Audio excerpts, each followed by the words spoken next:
We've been reading from Canto 10, Srimad Bhagavatam, Krishna's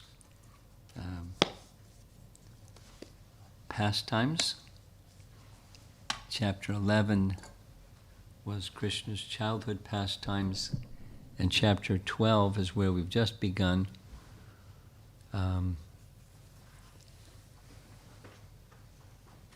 It's the preliminaries to Krishna's encounter with the Aghasura demon, the big serpent, snake demon. So,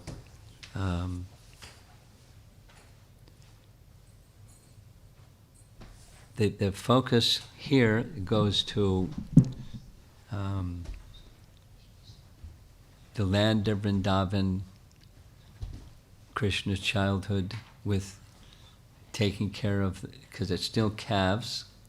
He's now about 4 years old, 4 to 5 years old. And we're going to hear something about how many cowherd boys and how many calves on this particular...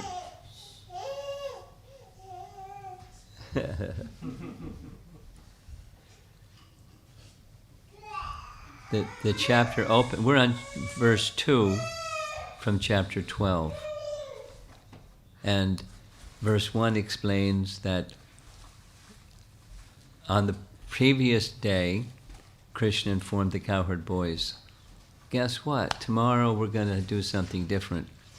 Instead of having breakfast and then taking care of the calves, we're going to go out really early and have a picnic breakfast. So tell mom to have a picnic breakfast ready made, because we're going to leave really early. So Krishna got up very early. Normally his mother comes to wake him, but this morning he got up and woke up everybody else. He dressed himself and blew on his horn, and it was very sweet sounding and very strong sounding, and it woke up the boys. They hurried up and got ready. It woke up the calves, and off they go to herd the calves in the forest of Vrindavan. And that's the verse. We're going to hear a little bit of commentary on verse 2, and then we're going to go on to verse 3. Now, there's some terminology here having to do with the science of relationships, or rasa. There's one of the terms is sthayi bhava. Sthayi bhava is there are 5 principal sthayi bhavas that result in having the rasa of neutrality, servitorship, friendship, parental affection, and conjugal love. That's the rasa, but what supports the rasa, kind of like an axle supports a car, is, in fact, that term is used, sthayi bhava. So there's the sthayi bhava for the cowherd boys. And Jiva Goswami is explaining, this verse 2 shows that sthayi bhava for those cowherd boys. And the verse reads, at that time, hundreds and thousands of cowherd boys came out of their respective homes in Braja and joined Krishna, keeping before them their hundreds and thousands of groups of calves. That's groups. And then we'll hear some more how many that makes up. The boys were very beautiful, and they were equipped with lunch bags, bugles, flutes, and sticks for controlling the calves. And then commentary reads, the word eva, that is, they went with Krishna only, shows their anubhava. Anubhava means a bodily symptom expressing ecstatic love for Krishna. There's a whole science to ecstasy. And so there's bodily symptoms. And one of their bodily symptoms was they just wanted to be with Krishna. They wanted to be proximate to Krishna. Wherever Krishna would go, they would want to go. That was an external expression of their ecstatic love. And then here's another verse in the same chapter 12, saying basically the same. If Krishna went to a somewhat distant place to see the beauty of the forest, all the other boys would run to accompany him, each one saying, I shall be the first to run and touch Krishna. I shall touch Krishna first. In this way they obtain joy. So this is Jiva Goswami explaining the anubhava, or the bodily symptom of their ecstasy as Cowherd boys. So now we're ready to go on to text 3. And Krishna Vatsayar, Krishna along with the Cowherd, along with the calves. So the translation reads, along with the Cowherd boys and their own groups of calves, Krishna came out with an unlimited asankhya, unlimited number of calves assembled. Then all the boys began to sport in the forest in a greatly playful spirit. We heard yesterday evening about their different kinds of friends that Krishna has. But the kinds that Krishna has in Vrindavan, they just play together. Little boys do that sometimes. So there's a term, a friendship term that applies to those, and that's sakha. They just play. So here's the purport. In this verse, the word Krishna Vatsayar, asankyatai, Krishna Vatsayar asankyatai are significant. The word asankyata means unlimited. Krishna's calves were unlimited. So listen to this.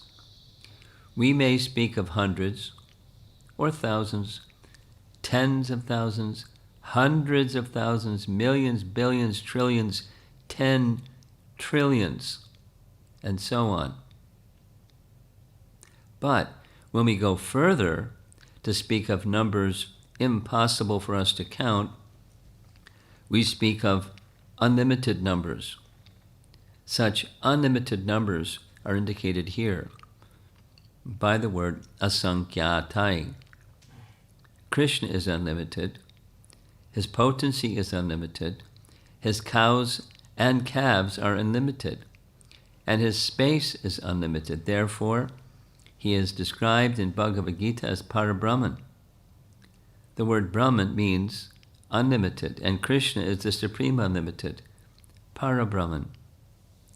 Therefore, we should not consider the statements of this verse to be mythological. They are factual, but inconceivable. Krishna can accommodate an unlimited number of calves and an unlimited measurement of space. This is neither mythological nor false, but if we study Krishna's potency with our limited knowledge, that potency will never be possible to understand. Atakshi Krishna namadi nabhaved grayam indriyai. Our senses cannot perceive how he could keep an unlimited number of calves and cows and have unlimited space in which to do so. But this is answered in Brihat Bhagavatamrita, which reads, Evam Prabho Priyanam Cha Dhamnas Cha Samayasya Cha Avichintya Prabhavat Vad Atra Kishchin Na Durgatam. Sanatan in his Brihat Bhagavatamrita states that since everything about Krishna is unlimited, nothing is impossible for him. It is in this sense that we have to understand this verse. Now this is Prabhupada's purport. He has this quoting scriptural reference mark, the way that he writes his purports. Here's Jiva Goswami. He goes into some further detail. We heard this already in previous texts, but we're going to hear it again.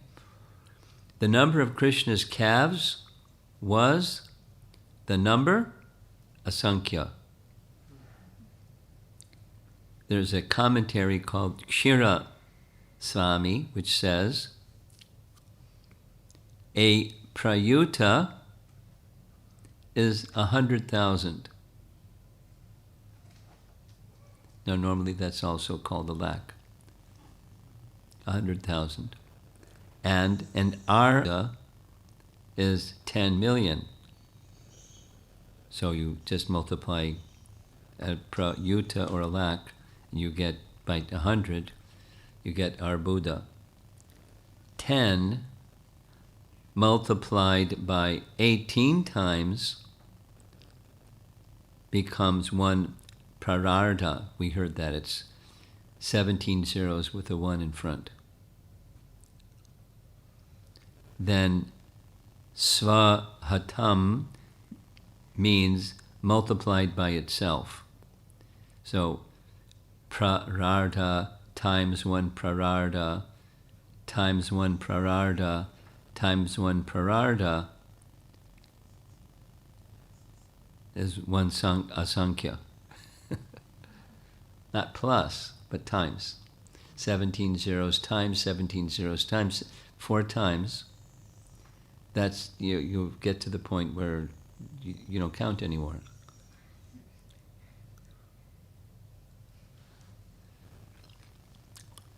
Hundred thousand, million, billion, trillion, quadrillion. 100 quadrillion. That's 17 zeros. Times another one, times another one, times. So that's, you stop counting. And the Cowherd boys each had individual calves. They went to the fields, grazing them. The word ha, H-A, expresses joy. They were having fun. They were happy. And in this connection, there's a verse that we read in the morning class from chapter 35, where the gopis speak about Krishna's counting the groups of calves. Remember that? Or actually it was groups of cows. And there's 108 groups of cows. So he would call with his flute, he would call the groups by name with his flute. So here's the text. This is the gopis' song. When Krishna went to the forest, they would sing songs about Krishna with one another. And this is one of their songs. Chapter 35.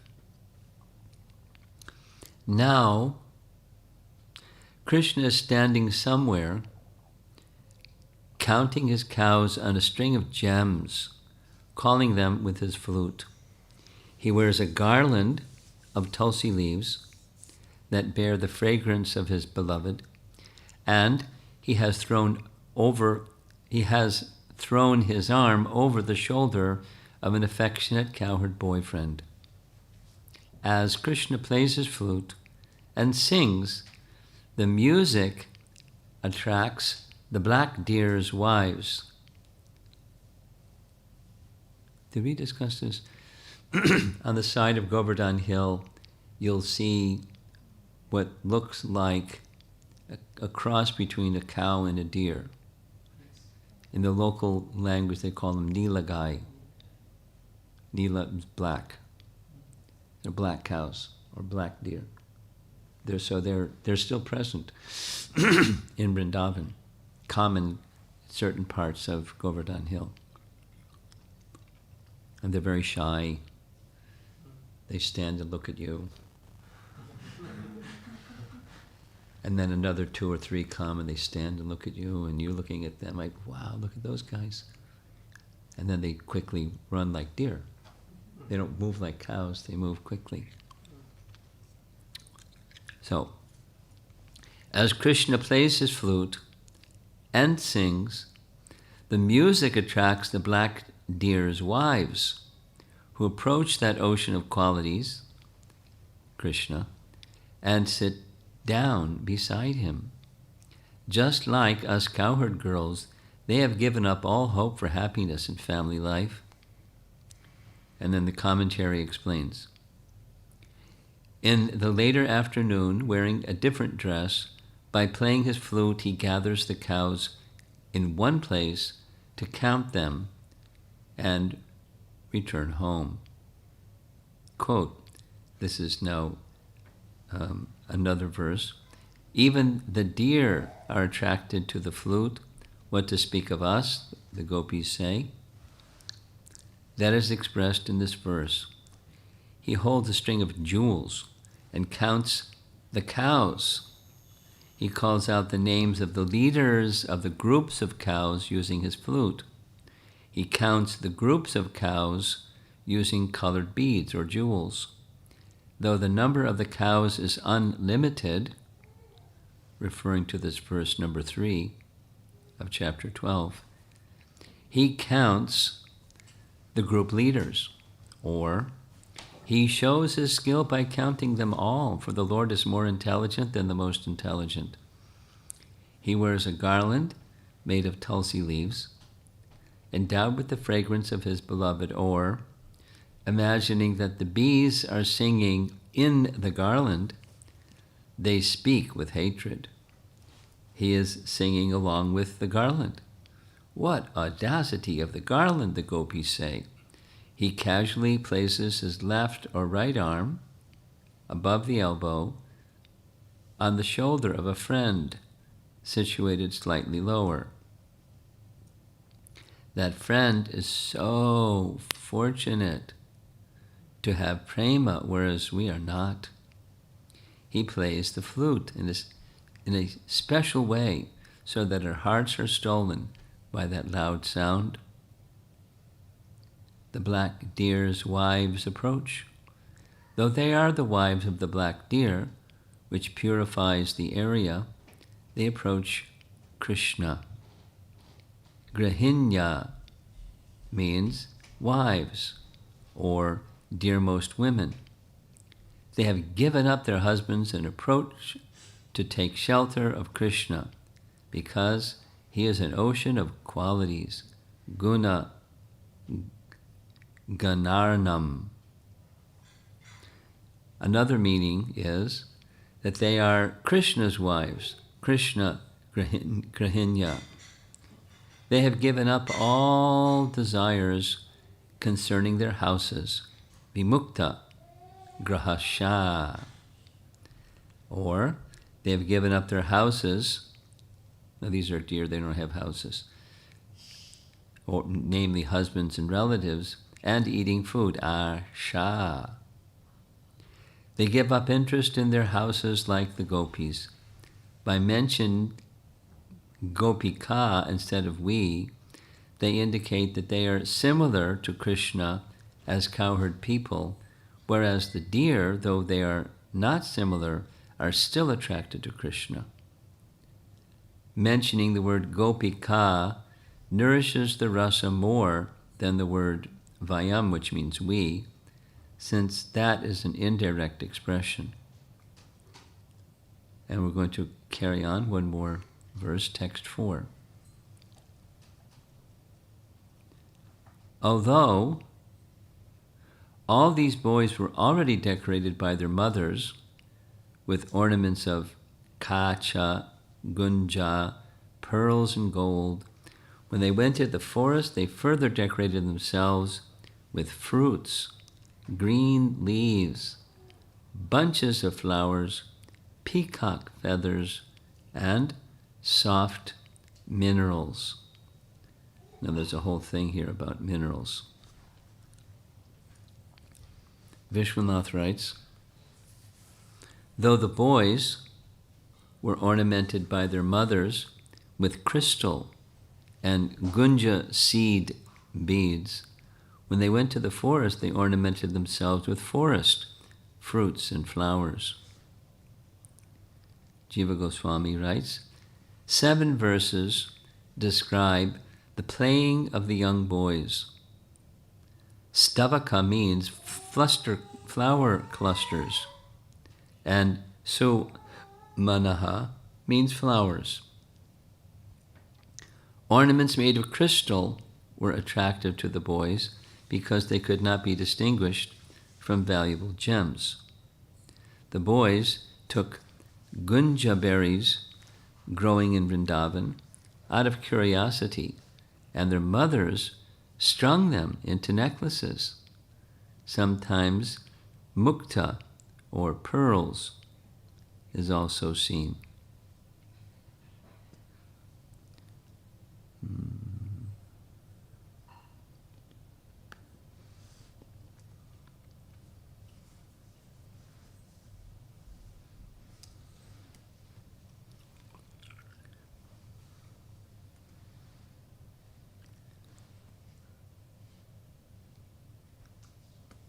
I'll read one more, text 5.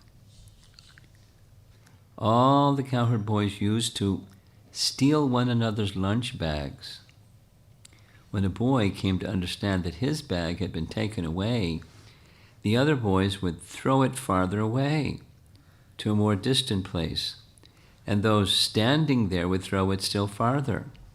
When the proprietor of the bag became disappointed, the other boys would laugh, the proprietor would cry, and then the bag would be returned.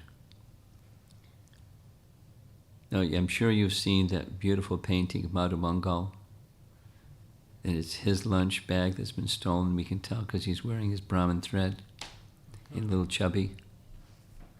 And he's running between the boys. And so it was just one of this beginning verses of chapter 12. It's just the childhood play. It's depicting, besides it's very nice, it's a particular type of friendship with Krishna. It's a particular rasa of variety of rasa of friendship with Krishna. And we've heard already yesterday, it's in the category of sakha. And then the sakhas have 3 divisions. So, commentary. This is Prabhupada's commentary. This kind of playing and stealing among boys still exists, even in the material world, because this kind of sporting pleasure is present in the spiritual world, from which this idea of enjoyment emanates. Janmad yasya yataha, Vedanta Sutra. This same enjoyment is displayed by Krishna and his associates in the spiritual world, but there the enjoyment is eternal, whereas here on the material platform it is temporary. There the enjoyment is Brahman, whereas here the enjoyment is Jada. The Krishna consciousness movement is meant to train one how to transfer oneself from the Jada to the Brahman, because human life is meant for this purpose. Atato Brahma Jigyasa. Krishna comes down to teach how we can enjoy with him in the spiritual world, on the spiritual platform. Not only does he come, but he personally displays his pastimes in Vrindavan and attracts people to spiritual enjoyment. And read a little bit the commentary of Vishwanath. They began to steal mush nantaha, each other's articles, stealing from the sling, the food vessel with sealed tops. Some boys would take it to a place difficult to access, such as the base of a tree, surrounded by thorn bushes with red ants. That's very specific, huh? When the person discovered his lunch was stolen and tried to get it, someone would throw it further away, and when he ran for it, someone would throw it further. Then the boy would cry, and the other boys, laughing, would return his lunch. Jiva Goswami writes, they would steal the ropes, sticks, or other items, but not the contents of their packets, which held their food, since it would be improper to laugh if a boy's food was destroyed. They then threw the items, which were recognized by the owners. When the victims cried or became bewildered, they would laugh.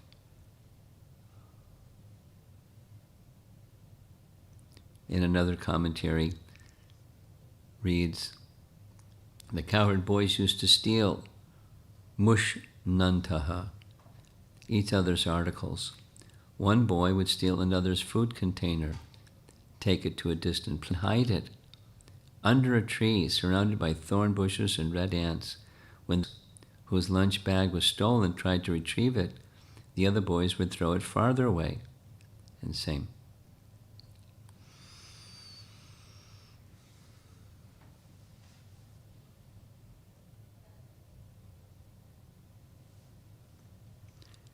I think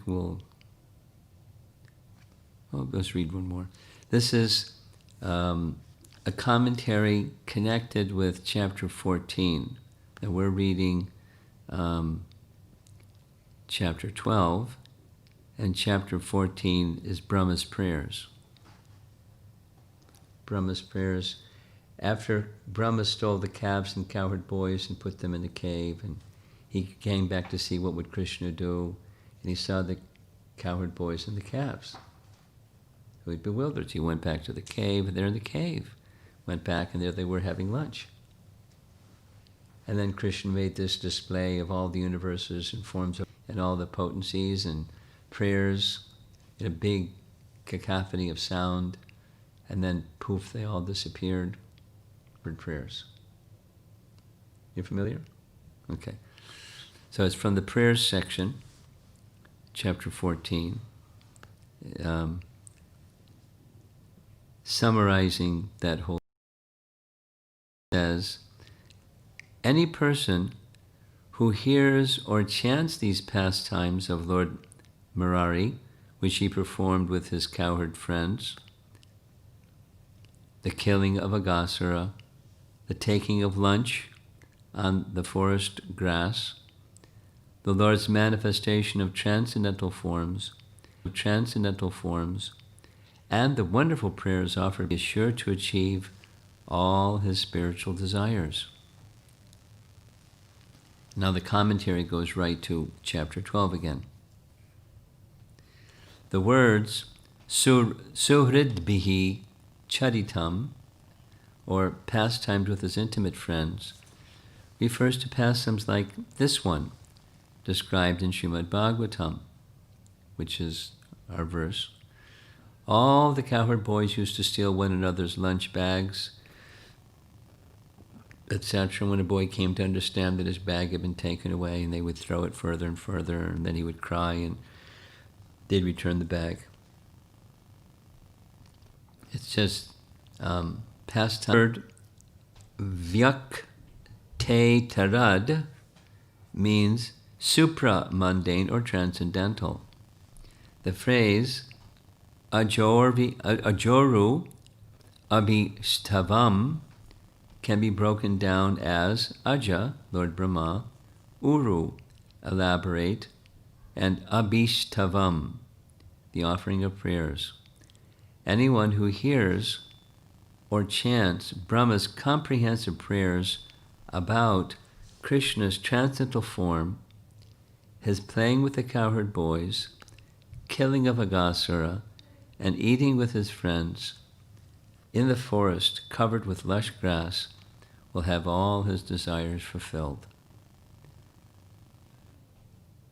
That means the spiritual ones. Now I'm on a little red sports car. It's Harish's little red sports car.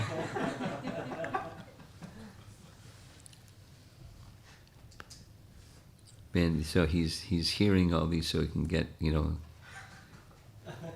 another one. Or maybe a blue minivan.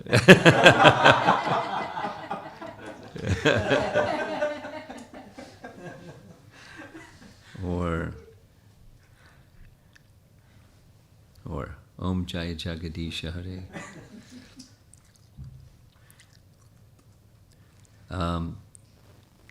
Bhakti, I don't know how he says it. There's that celebrated Gujarati song that, it ends Om Jaya Jagadisha Hare, and they list the things that they want. So he paraphrases it saying, a house in the country with a white picket fence,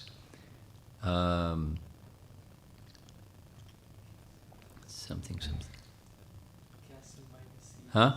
Castle by the sea or something. Yeah. A color TV and a cabin by the sea, Om Jai Jagadisha Hare.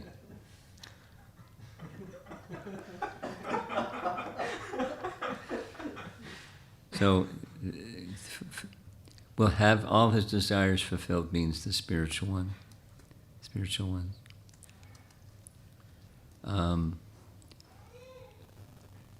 The whole idea of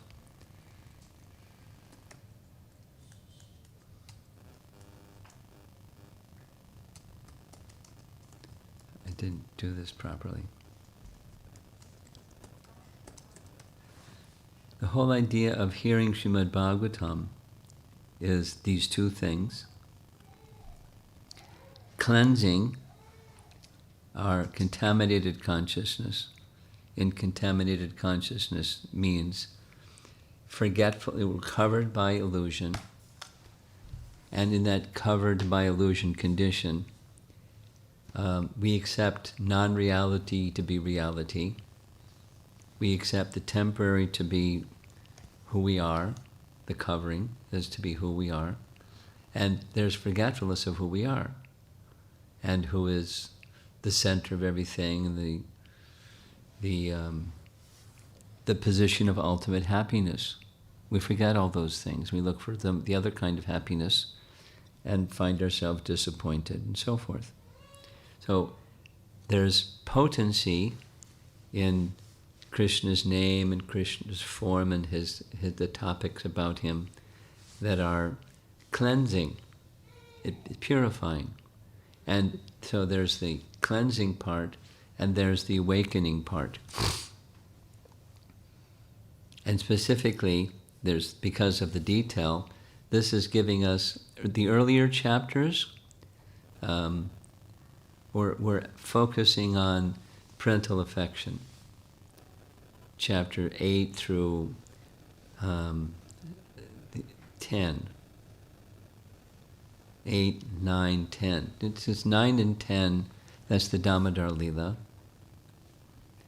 And 8 is from the time that Krishna is just crawling and beginning to talk and beginning to do little child activities, and Mother Dasoda and the Cowherd ladies and the Mukhan Shore pastimes. And so it's the parental affection emphasis. And now the focus is shifting because he's a little older. He's now with his friends. I mean, he was with friends when he was even littler, but now it's the focus because he's away from home and he's out into the forest. So it's the calves and the cowherd boys and that other rasa, the rasa of friendship. And so there's friendship, direct friendship of Krishna. We heard this yesterday, outside of Braja, but it's a very special form of friendship in Braja. It's just playful. Because it's childhood pastimes, and therefore it's naturally playful, but it's a particular mood of love. So outside of Braja, then it's Sakha term doesn't apply. It's Surit. They have, they enjoy being Krishna's company and doing some service, doing some favors for Krishna, etc. So they're like Sudama Brahman that he went to school with, and Arjuna, his dear friend, and others are mentioned. They're different. So there's variety, even in this category of friendship. And what we're hearing is the emphasis in this section on the sweetness aspect of his childhood pastimes. I mean, consider that the amount of time Krishna spent in Vrindavan was slightly less than 12 years, 11 years, 8 months, according to our Acharya's explanation. And Krishna remained on the planet for a total of 125 years, it's often said. So how much of his time was in Vrindavan compared to other places? Very little. Very little, less than 10%. But the volume of description of those pastimes is huge. And when one thinks of Krishna, it's Krishna with his flute. Now, Krishna doesn't carry his flute in Mathura. Krishna doesn't carry his flute in Dwarka. And how much time he spent in Mathura and Dwarka. But, Krishna playing on his flute. The childhood pastimes, the Vraja Leela, are celebrated. And there's a reason. They're especially sweet. And to have a proper conception of God or Bhagavan, one needs to understand the other cantos, but so Bhagavan isn't absent.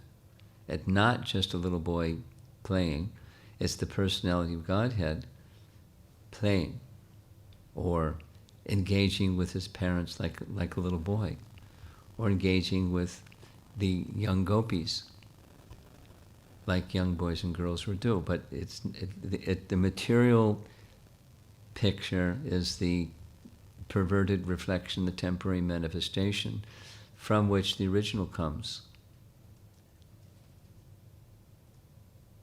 Not from which the original comes. Those come from the original. From which they come, from the original. So,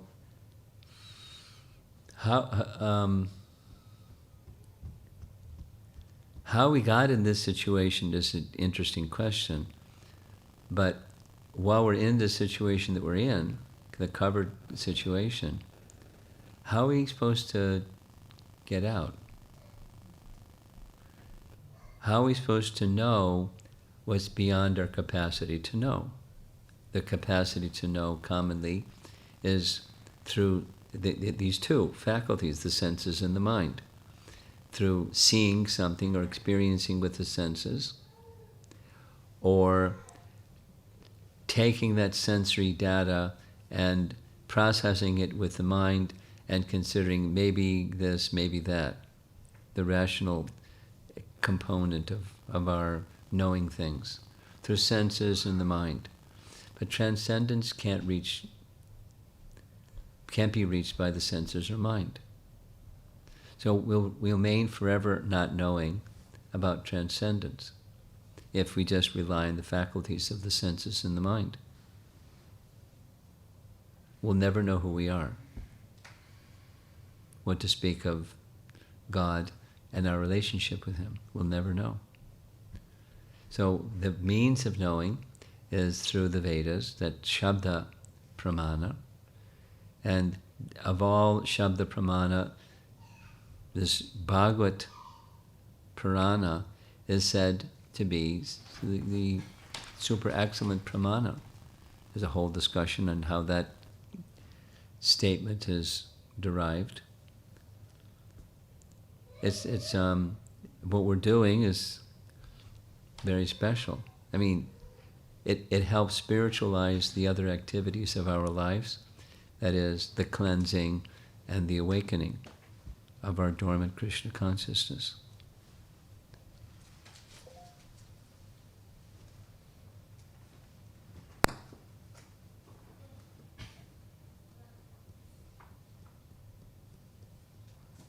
In one of Brahma's prayers, in that chapter 14, one of his prayers says, some people say they know all about Krishna. And I don't have much to say about that. As for myself, I don't understand. And then he's the most learned person saying, I don't understand. So, but he's faithful to the bhakti process as the means by which one can understand, which is the same thing Krishna says in Bhagavad Gita. Bhaktya mam abhijanati yavanyas chasmi tattvataha.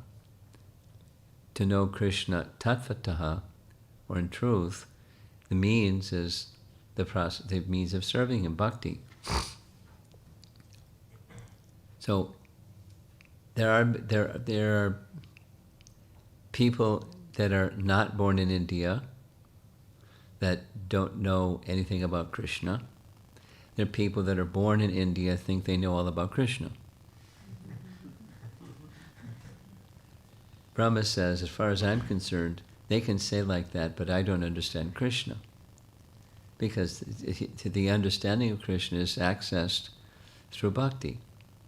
And part of essentially what we're doing, gathering here in your home, is engaging in the bhakti process. The Shravanam, Kirtanam, Vishnu Smaranam, the first three of the limbs of bhakti, Shravanam, Kirtanam, Vishnu Smaranam, remembrance of Krishna by the hearing and chanting process, awakening the consciousness that we've forgotten, and cleansing the contaminations that are covering our mind and senses. And that thus, in principle, by doing this over some prolonged period of time, consciousness awakens and is active even during our duties of life. Mam anusmara yudhyacha. Always think of me and engage in your prescribed duties. That's the recommendation of Krishna in Bhagavad Gita. That's the process that we're following, and the hearing about Krishna is very delightful. It's certainly, beyond the stretch of the mind to understand that which is inconceivable.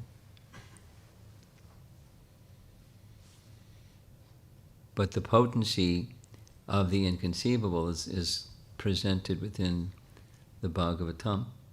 It's revealing Krishna through the pages of Srimad Bhagavatam.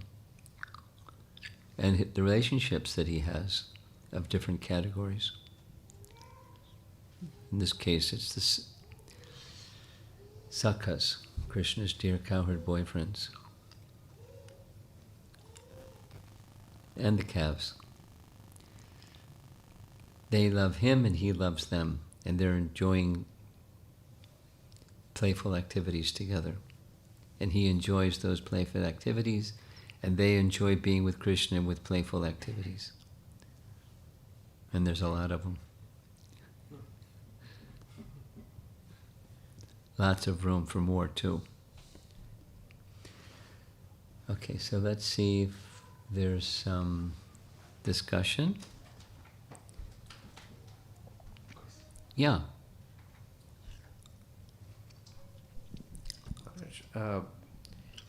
Usually with young boys we see that there are differences, sometimes they fight and they come back and all that. So were there any such pastimes with Krishna and the Gopals?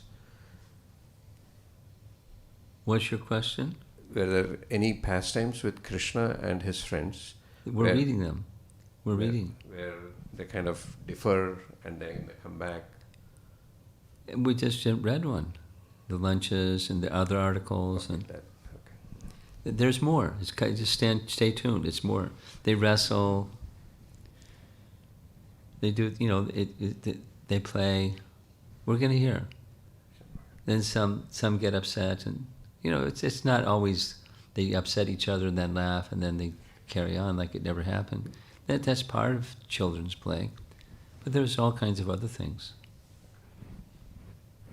When reading it, it sounds like this. How by Prabhupada's purport, it sounds like what little children do, and his point is little children do because Krishna does. It's not fanciful depiction. It's as above, so below. Krishna is the root of all existence, and all existence reflects or mirrors or gives an impression of what Krishna's activities are. But here it's temporary and there it's eternal. Anyway. So the examples are coming up. Just read, if you want, you can go home and read the rest of the early parts of the chapter. Okay? Yeah, question. Maharaj, Yeah. uh, We have a long cable on the end of this microphone. Maharaj, you said that Brahma himself didn't know or did not fully understand Krishna. As mortal beings, when we do bhakti, should we even think about, are we progressing on the path of bhakti or not? Or Yes. just leave it to Krishna and do our Yeah. dharma? Yeah. He's modeling our case. Like Arjuna. By Krishna's arrangement, Arjuna became covered in forgetfulness. Now, Arjuna is Krishna's eternal associate. He doesn't forget Krishna. He's eternally in Krishna's association. He's very, very dear to Krishna and vice versa.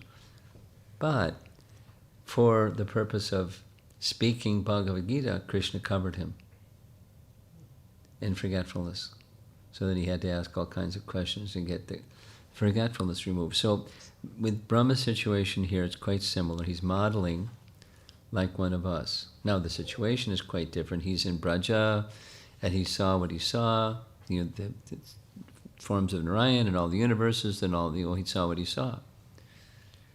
And he is overwhelmed. He who knows not like just how to build a little red sports car, or how to build a spaceship that goes to or nanotechnology, or he knows how to build a whole universe down to the smallest and up to the biggest, and he knows how to do all that. He's got all that technology down. As far as he's concerned, he regards the attainment of the residents of Vrindavan. He's showcasing our situation. That is, he's marveling at the good fortune of the residents of Vrindavan. So much so that he prays to Krishna, let me let go of this being Lord Brahma situation, and let me next birth, take birth somewhere in Vrindavan, some blade of grass or anything, where some dust from the residents of Vrindavan can fall on my head. They're so exalted. He who is most exalted in the material sphere, so he's modeling for us. He's in perfect knowledge. He said he doesn't know Krishna. He knows Krishna, but he's saying he doesn't know Krishna. He's taking his position like Arjuna did. He's modeling for us. So we should also, people think they're proud because they know something. It's common. It's common. People are proud because they have some opulence. They have wealth, they have knowledge, they have beauty, they have strength, they have fame, and they have pride, commonly. So, Brahma is modeling pridelessness. Now, he's not ordinary, but he's modeling for us to be prideless and totally, abjectly humble and submitting ourselves to Krishna. So we should follow him. We should follow your question. We should follow the bhakti process and aspiring for purification and elevation of consciousness through the medium of bhakti, so that we can know Krishna. That's the goal, according to what Krishna says in Bhagavad Gita. That's the purpose of the Vedas, is to know him. So your question, should we aspire for that? Yes. That's the goal of life. And there's lots of distractions, and we just try to stay fixed on the goal of life and address the practical things of life in a dharmic way. Prescribe duties and always think of Krishna. That answer your question? You have something further you wanted to say?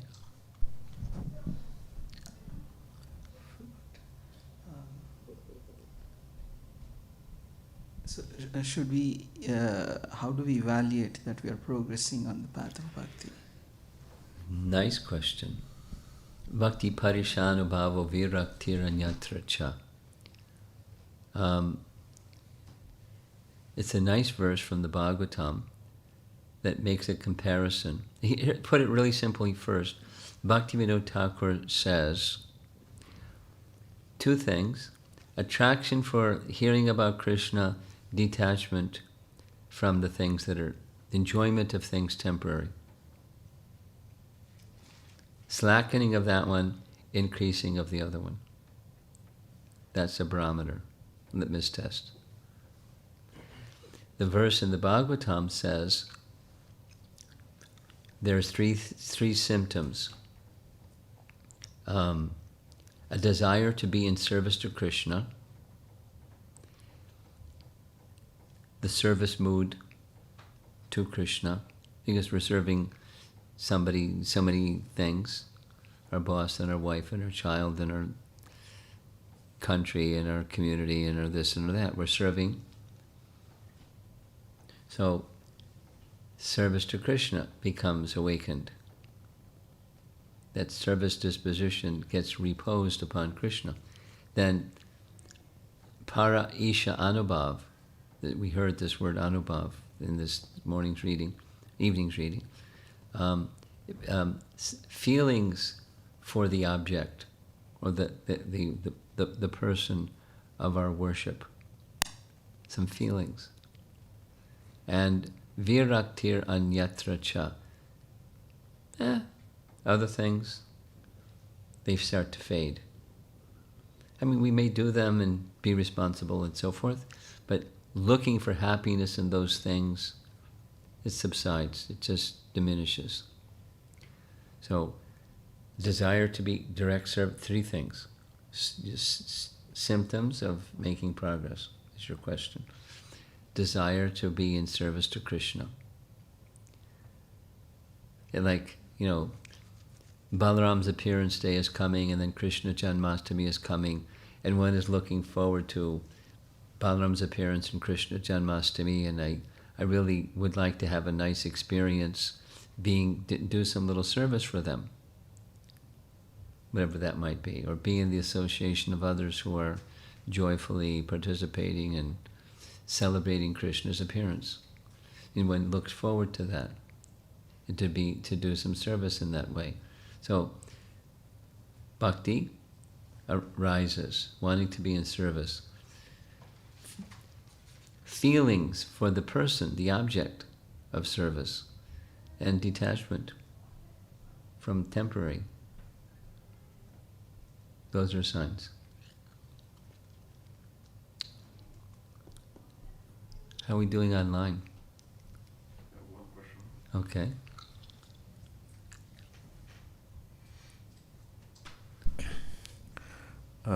This is from Uttama Bhakta Das. Okay. The reason Krishna is not directly introduced in Islam and Christianity is because most of them can't understand his personal form and his pastimes, thinking them to be at human level? Question mark. So he's asking. Well, not exactly. Kind of. I mean, what would we know if we didn't hear? So, it's in the absence of hearing, there's some attraction that goes to something else. The concept of God hasn't become sufficiently personalized. I mean, there's an idea of God, but having a spiritual form is not exactly, it's foggy. So it's not necessarily aversion. It's just foggy. We'll just say the same thing a different way. It's reasonably common for devotees to have experience with people from Christian and Islamic background, to when they're introduced to Srimad Bhagavatam and Krishna's pastimes, they're really attracted. And the science of devotional service, as spoken directly by Bhagavan, Bhagavad Gita, it's very attractive. But so, Uttama Bhakta, it's not that they kind of, they're allergic to, it's just they haven't heard the sound, that sound vibration revealing Krishna's name, Krishna's form, Krishna's qualities. They just haven't had that opportunity. It's not within their tradition, it's not within their upbringing, and so they're not attracted to the all-attractive not because he's not all-attractive, or they're allergic to him. They just haven't heard it. And then it gets culturally reinforced generation after generation, and like that.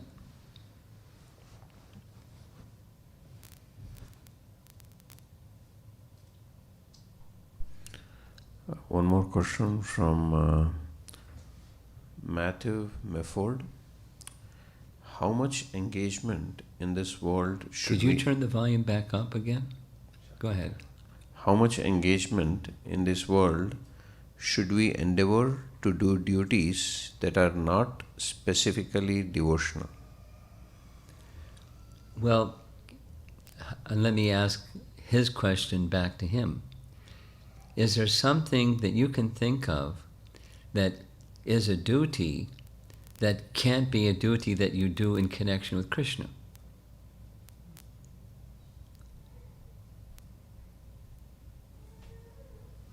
So just like we're in a house where there's a small child and the housewife has to be with a small child, but that's not material.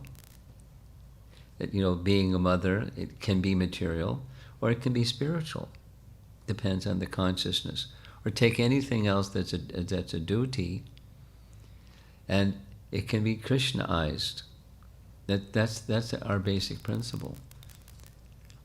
We discussed this quite at length a few days ago. Gona Dharma, this devotee that's asking this question, can look at Brahma Samhita text 61. Gona Dharma is discussed. And those are secondary. Gona means secondary. So the secondary things can be spiritualized by the primary things. And they're very purifying. So it's not material duty. If there's something that you cannot connect to Krishna, then it may be that it's sinful, and you can't connect sinful to Krishna. Unless you're Krishna. Then you can steal somebody's lunch bag or you can steal butter, and it's quite transcendental. But for us, we can't steal things. So if it's something that's adharma or vikarma, forbidden activity, then we don't do. But things that you can do, Krishnaize them. Read the text 61, Brahma Samhita, it's very clear. One from Sanchari Dasi Mataji. We can count on Sanchari. Couple of questions. Pure devotees are the only ones who can know Krishna completely. And Brahma states that he does not know him at all. Brahma was speaking out of humility. Yes. But if it was said by another demigod, would that just be a statement of fact? Yes. The doubt is there because they saw Krishna's Rajlila pastimes, which are so rare. Even for them, so this set of demigods must be special. Yeah. Indra says I asked Brahma, and even Brahma couldn't explain. And she has one more question added to that. Okay. Can demigods be pure devotees and still maintain their post? Yeah, but they usually aren't. Is the only way a demigod can attain pure devotion by living on some earth planet? No, they can from where they are, but they need association and they need to properly follow. But it's possible. But commonly, it's just like, let's say, to go to the heavenly planet or to be a demigod on the heavenly planet means there's a lot of bhakti mixed with material, because the mix with material takes them there instead of, back home, back to Godhead. So from there, can they go further? Yes. Commonly, it's mixed and they come back down again. But yes, it's possible. Yes. I don't. Can you give me some examples? I can't think of any examples. I'm speaking conceptually, notionally. It's yes, they can go further.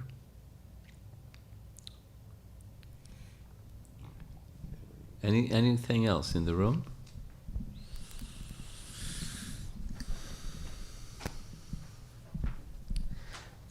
Couple of questions, Maharaj. First is this in text 5 purport where it says the enjoyment in the spiritual world is Brahman, and here it is called Jada. Is that Brahman referring to that it's eternal? Yes, that's what it's referring to. Okay. It's or it's not tainted with material contamination. That's what it's referring to. Yes. The other question is. Madhumangal is Sandipani Muni's son, is that right? So was Sandipani Muni also living in Vrindavan? No. He wasn't. So Madhumangal was living in Vrindavan. He came with his mother, with his grandmother. Purnamasi and Madhumangal came just before Krishna's birth. Okay. So he came because she came. And she came because she had some service. Yes, Maharaj. And also just one more question is, Sudama Brahman is different from Sridham, Radharani's brother, or is it the same Say it person? again? Sudama Brahman, Yeah. is he different from Sridham, Krishna's friend, Radharani's brother? Yes, he's different than They're Krishna's twins. friend Sridham. Okay. Yes.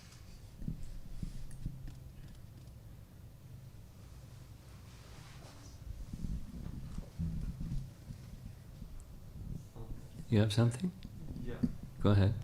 So I believe in the first canto, third verse, it talks about like the different different rasas, right? Different relationships that people can have in the purport, and I believe Canto 1, Chapter 1, Verse 3? verse 3, yeah. Okay. And I believe it makes this, like the statement that this can only be like done between like humans, and not between like human and animal. Right? But then we see people like with pets. So how? I'm puzzled by that statement. I don't have an answer. I've discussed it with others and I don't have an answer. They don't have an answer. Sorry.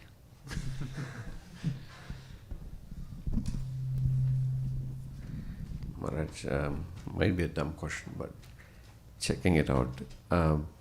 Morning we discussed about Ugrasena and his bodyguards. Yeah. And that time we said, like it is in the spiritual world, so it is in the material world. So I'm trying to understand what's the need of bodyguards in the spiritual world. It's a pastime. So that we can have bodyguards in the material world.